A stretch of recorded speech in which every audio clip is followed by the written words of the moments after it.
Hello to all traders and welcome to another Market Insights video brought to you by Orbex. So we're looking at the major FX pairs yesterday after we saw quite a big slide on the euro dollar. Now the word recession has been floating around for quite a while now, and it has actually heightened as of yesterday.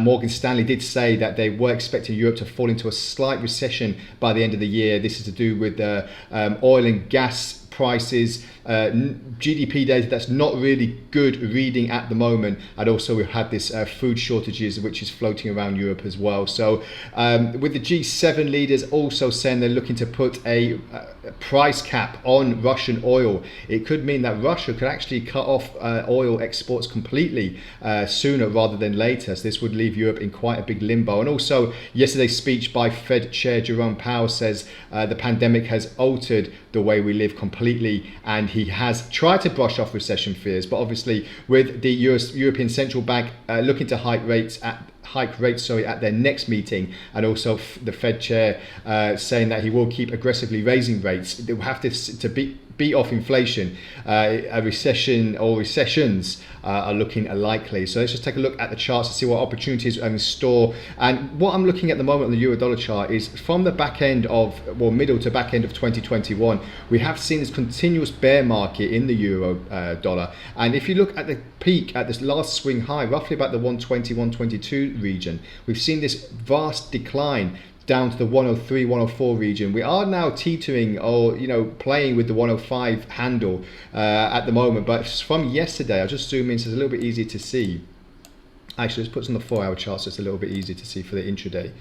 And as you can see here, a big slide down in a few sessions ago, and now in the last couple of sessions we've seen this move from the high 105 to 106 region back down below the 105 region. So over 100 pips wiped out in just a day, which is quite a significant move, especially for this FX pair. It gives us a vast signal that we might be heading back down to a bear market and testing these recent lows down below the 104 towards the 103 handle. If we look at the technicals on that standpoint, with the use of the Ichimoku cloud, which is the one I usually use to see what we're looking through, this vast bearish candle here that fell right through the candle and through the bottom border, no kind of support there. Now we're seeing what the next move is as it starts to consolidate in the early session here, and as you can see, there's not really many divergences at the moment to give us an indication if we are going to find a bottom and buyers will start entering the market or not. So very, very precarious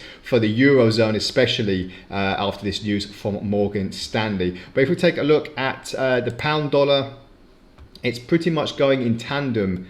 So we're basically seeing quite a strong dollar for the majority of 2022 at least. And now we are seeing what the repercussions are basically. So from the last swing high, we pull it all the way back out. We're going right back now again to the middle of 2021, like we did with the euro dollar. And this vast bear market has seen just a plummet in prices, and it's not really looking too good if you're looking to see the Eurozone rebound.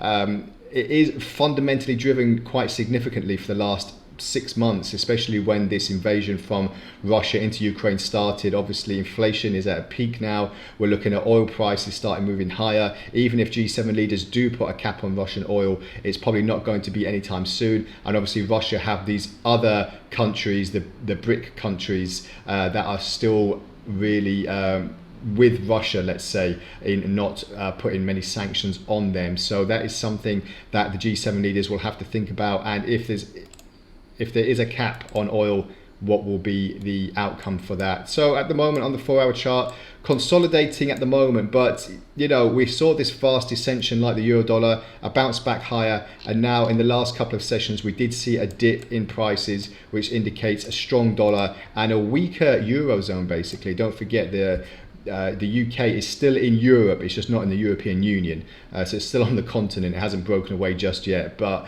everything that is affecting Europe does affect the UK as well. Food shortages, inflation at its highest peak for a long time. So all these factors going in, we're going to see what is the outcome in the next few trading sessions and what can happen in that respect as well. But if we look from the technical standpoint, I'm just waiting to see if the prices are going to puncture the lower border of the Ichimoku cloud here, roughly about let's say the mid to high region of the 121 handle, and then we'll get a good indication if prices are going to start moving higher. But as you can see here, divergence is the same way as the euro dollar, so we'll see what is to come from that. So that's all from today's video.